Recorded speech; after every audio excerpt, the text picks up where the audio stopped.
I have received way too many requests to do this story. Of course, I'm talking about the story, very sad story, of Ivy Wangeci, a student at Moi University who was almost on the verge of finishing her medical course. My condolences go out to those who are close to her, her family and friends. May she rest in peace. And may God give comfort to those who have been left behind. Very sad, very tragic story. But sad as it is, and even as most Kenyans can feel for the family and friends of this young, beautiful girl with a whole future ahead of her, the question on minds of many, on the minds of most Kenyans, is why? What happened? What would have caused such a brutal crime? Even Hezron, who normally frowns upon this kind of stories, he normally says, Chris, hizi stories zako za mapenzi, what value do they add? But even Hezron, this time round, was urging me on. Chris, mi nafikiri mashetani yameingia kwa hii dunia. Mbona watu wanauana namna hii? Fanya video. Fanya ile investigation yako. Hii mi naona ni mashetani. Translation? Chris, please investigate this with urgency. This looks like a demonic attack on the whole world. The pressure was obviously too much. So I portioned a little time away from the very dramatic events unfolding in our local politics. I apportioned a bit of time to look deeper, very deep, into this saga. And even I was taken aback by some of the conclusions I came to. And I will share all of them in this very intensive report immediately after the brief upcoming commercial break. To some, what I do may look very easy and very cheap, but actually it isn't. And these commercials help. They don't completely finance it. They help to finance it. So let's just take a brief break. I'll be back in a bit. Welcome back. Now, the problem in this case of Ivy Wangeci is that so much information, misinformation actually, has been spread on social media. It becomes very difficult to dissect, divide the truth from pure fabrication. Virtually everybody online is looking for views, is looking for likes, is looking for attention. And then it seems that we have underestimated the number of jilted men out there. And very many of these men have come out with more feelings. They have responded emotionally, adding to the confusion. And of course, greatly distressing those who are close to the late Ivy Wangeci. So for this video, we will stick to the facts. And the facts are what I've been able to verify. Now, 25-year-old Ivy Wangeci and 28-year-old Naftali Kinuthia, that's the person who attacked and killed her, were in the same primary school. The name of that primary school is Bishop Njuguna Academy in Thika. Fact number 2. After primary school, the two seem to have lost touch, lost contact completely. But that contact was very recently re-established. Now, according to those who are close to Ivy Wangeci, her friends, it was re-established last year on the social media platform called Facebook. Fact number 3, the two have met on several occasions. And the most recent meeting was in Thika. The most recent meeting to be verified was in Thika 2 weeks ago. Now, Naftali Kinuthia does not seem to have a criminal record. He's definitely not an ex-convict. He has no violent tendencies. The 28-year-old is a system administrator for a city betting farm. The offices are along Mombasa Road. Those who know him describe him as a cool guy. Yeah, not the kind of guy you'd ever think in 100 years would be associated to such a brutal crime. We also know that shortly before the very unfortunate incident in Eldoret, where Ivy Wangeci lost her life, Bwana Kinuthia had been trying to get in touch with her. Yeah, but she was not picking his calls. Now, piecing everything together, this is what you'd call a crime of passion. What is a crime of passion? Simply put, this is a crime that emerges from a love relationship, usually sexual in nature. Now, this is the most misunderstood crime. And it has always been. Yeah, because for instance, in this case of Ivy Wangeci, people asking themselves, how can somebody who is sane, has not been bewitched, does not have any mental problems, get into a car and drive 300 kilometers from Nairobi to Eldoret, with only one intention on his mind, and then he actually fulfills that intention? Because 300 kilometers when you're driving, you can do a lot of thinking. You can change your mind. Reason can prevail. So what happened to this man so that throughout those 300 kilometers, reason never prevailed? He did not at any time come back to his senses, and realize that what he was doing, or what he intended to do was just, I don't know how to describe it. Now, the reason why people don't understand crimes of passion, most people don't, is because they don't understand a certain human emotion, which is inside all of us. All of us are vulnerable to it. It can happen to any of us. People don't understand how that particular emotion works and how tragic and devastating that emotion can be. Or rather, the consequences of having that emotion inside you. What emotion am I talking about? I'm talking about an emotion called jealousy. Now, I believe I've said this before on this channel. A vast majority of murders since the beginning of time, can be attributed, can be linked to this emotion called jealousy, including the very first recorded murder, when Cain murdered his brother Abel. It was out of jealousy. And let me not pretend to be better than you, who does not understand this emotion, because for years I never understood, I never came anywhere near understanding this emotion. My late political lecturer was born in an era when beating up your wife was normal. However, in all his years, all 74 years of his life, I never saw him lift his hand once, against a woman. And this is despite being greatly provoked. In fact, in one instance, a woman walked into the room and picked up a tray full of tea and cups and saucers, etc., and hit it very hard on his head. Most from his generation would have reacted violently. He didn't. But one day, when I was about 6 years old, he reacted so violently that not only did it shock me to my bones, it traumatized me for years. And only very recently, about 5 years ago, the mystery was solved for me. I realized it was linked to an emotion called jealousy. My strong advice, if somebody is doing so well, doing better than you, and you believe that you should actually be on par with them, you don't see why they should be doing so well. You don't see why they appear to be better than you, and you start getting feelings of jealousy.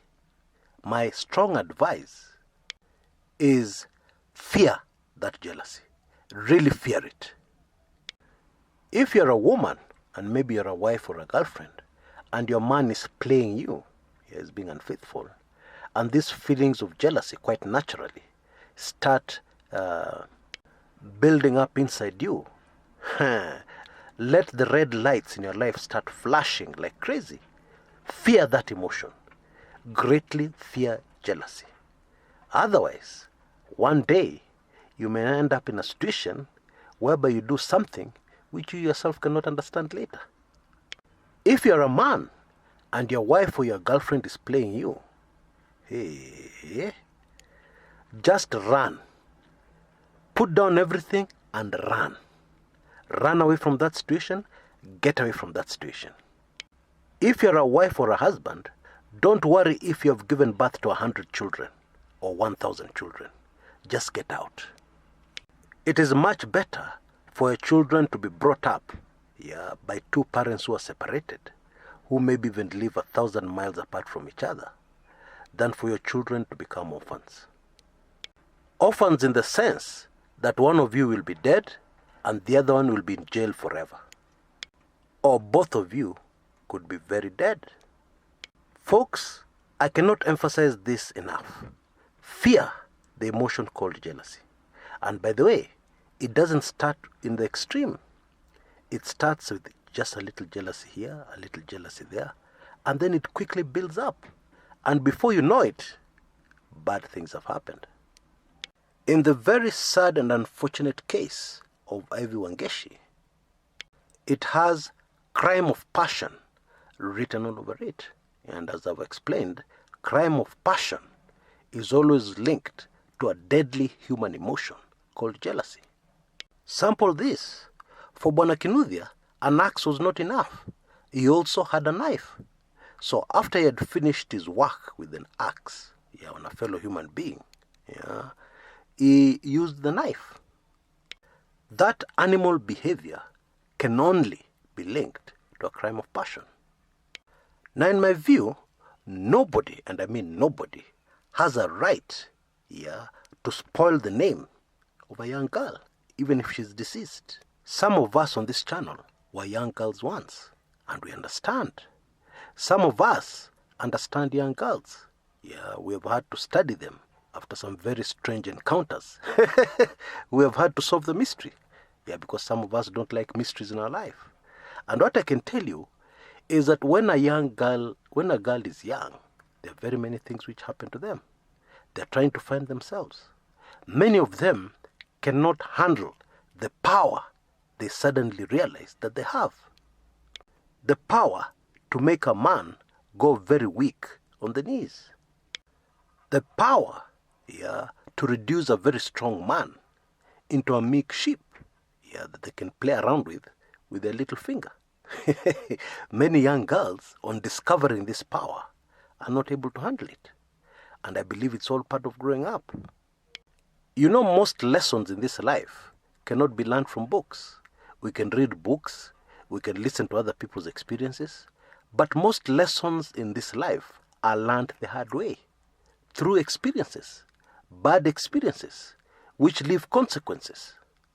That is the nature of life. And only God can protect our daughters. Because there's something very lethal. Women, and especially young girls, have. It's called emotion, which leads them to do very many bizarre things, if I can just put it like that. And many of these bizarre things are harmful to themselves. And you can never change the way women are wired. They are wired to be emotional beings, very emotional. And they'll react and do things emotionally. And so this holier-than-thou attitude I've seen all over the place. With people saying, "Sijui campus girls this, campus girls that, girls at university do this and that, they deserve it." That one won't fly with me. Never. And so, if some girl in some university jilted you once, live with it. And move on.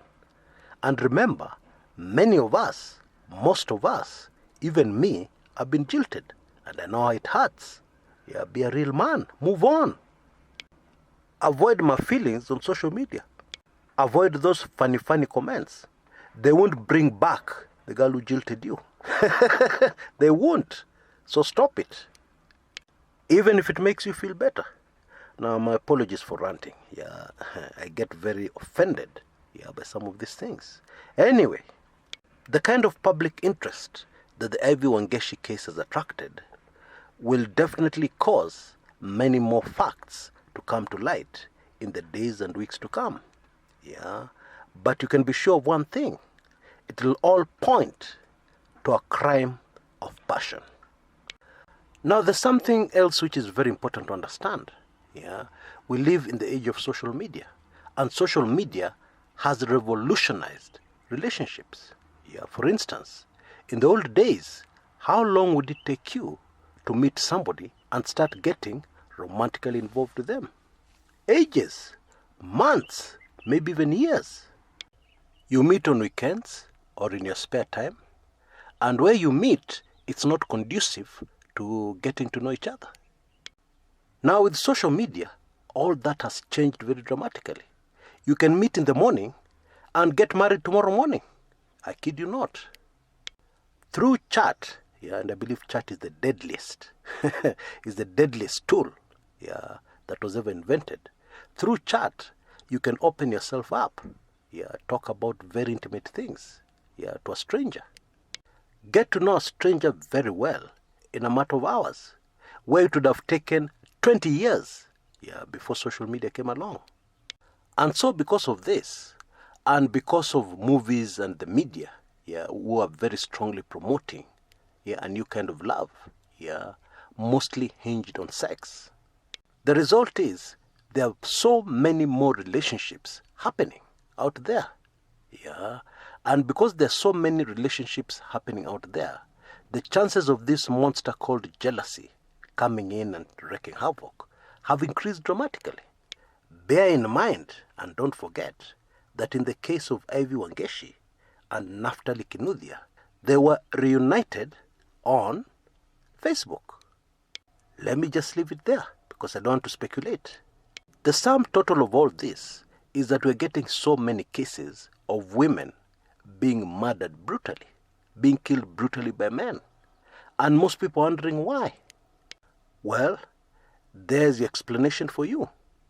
And something else, yeah, I said at the beginning, a crime of passion, yeah, almost always involves sex. I've said this before on this channel. Sex is a very dangerous thing. Sex causes people, yeah, to start going a little mad. And if there was no other reason, that reason alone is good enough, yeah, to be very strict about what people say is outdated. Don't have sex with somebody who's not your wife or your husband. Don't. The consequences could be fatal. But of course, I know I am playing a guitar to goats. Nobody will hear what I have to say. Nobody will listen. Anyway, now, for us to really understand what a crime of passion is all about, let's go into a few practical examples, yeah, of cases that have happened recently that can directly be linked to crimes of passion, yeah, and that deadly emotion of jealousy. And some of these cases are even worse than the very unfortunate Ivy Wangeci case. Oh yes. And we will dive into them immediately after the brief upcoming break.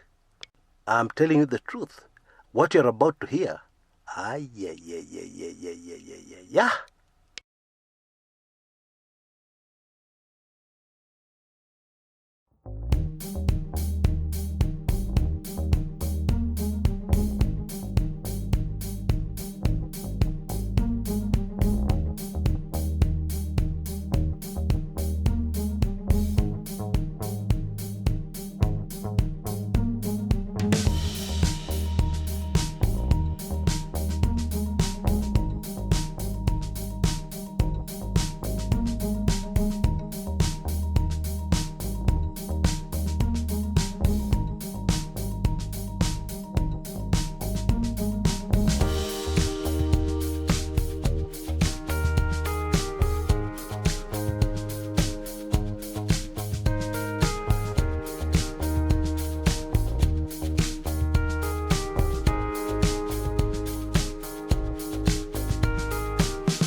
Welcome back.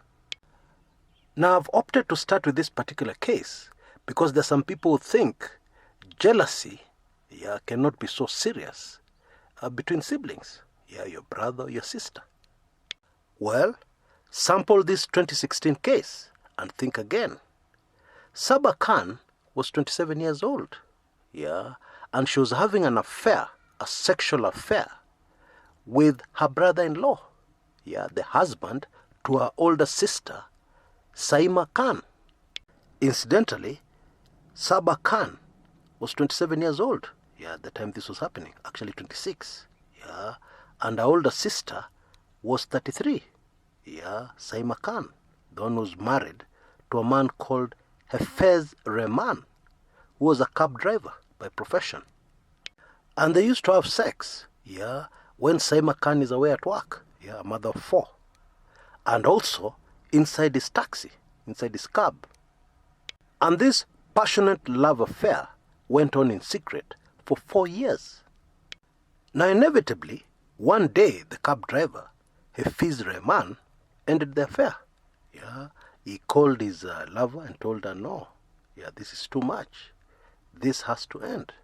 I'm going back to my wife. I'm going to remain faithful to my wife. What you have been doing is very wrong.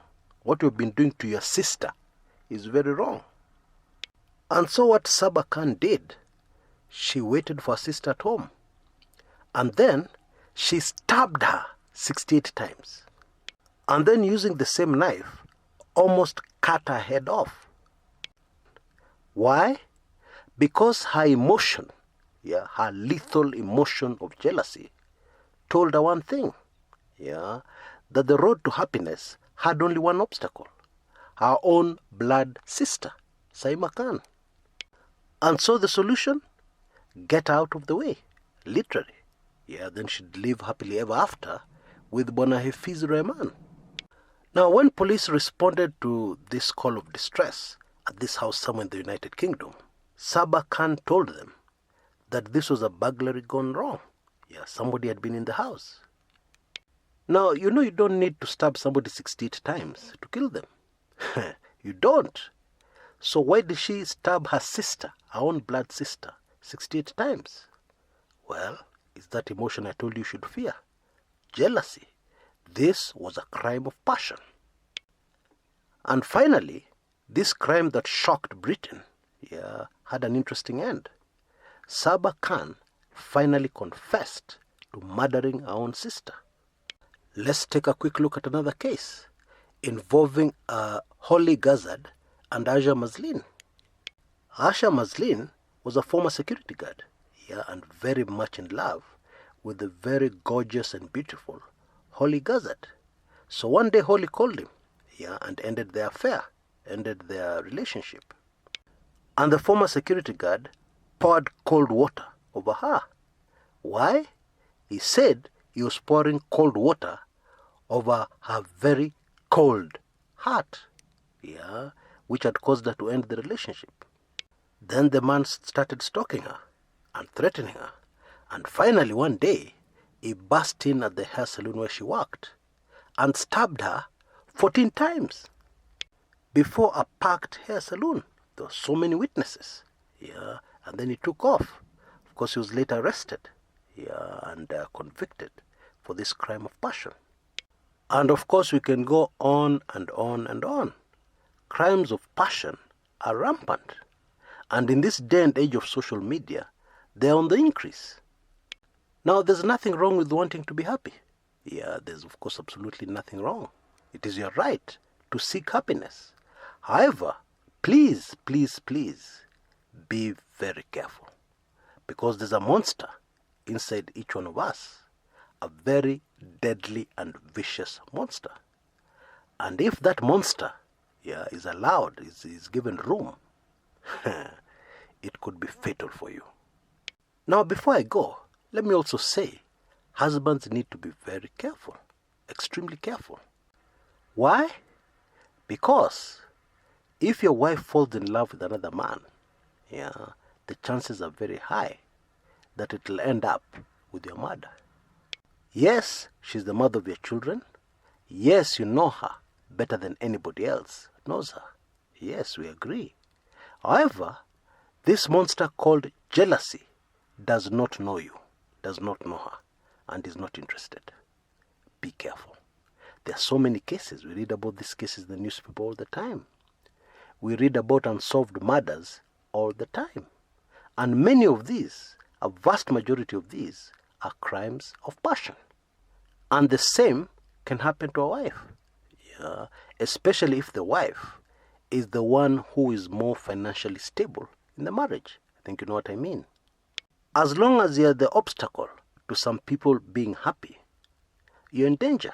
Your life is in grave danger. And that's the truth. Divorce is a terrible thing. Divorce should never happen. However, in cases like this, better to divorce. Better to live apart and remain alive. That's my view. Than to stick together and then the whole story ends up fatally, tragically, in murder. Until next time, this is Chris Kumekucha.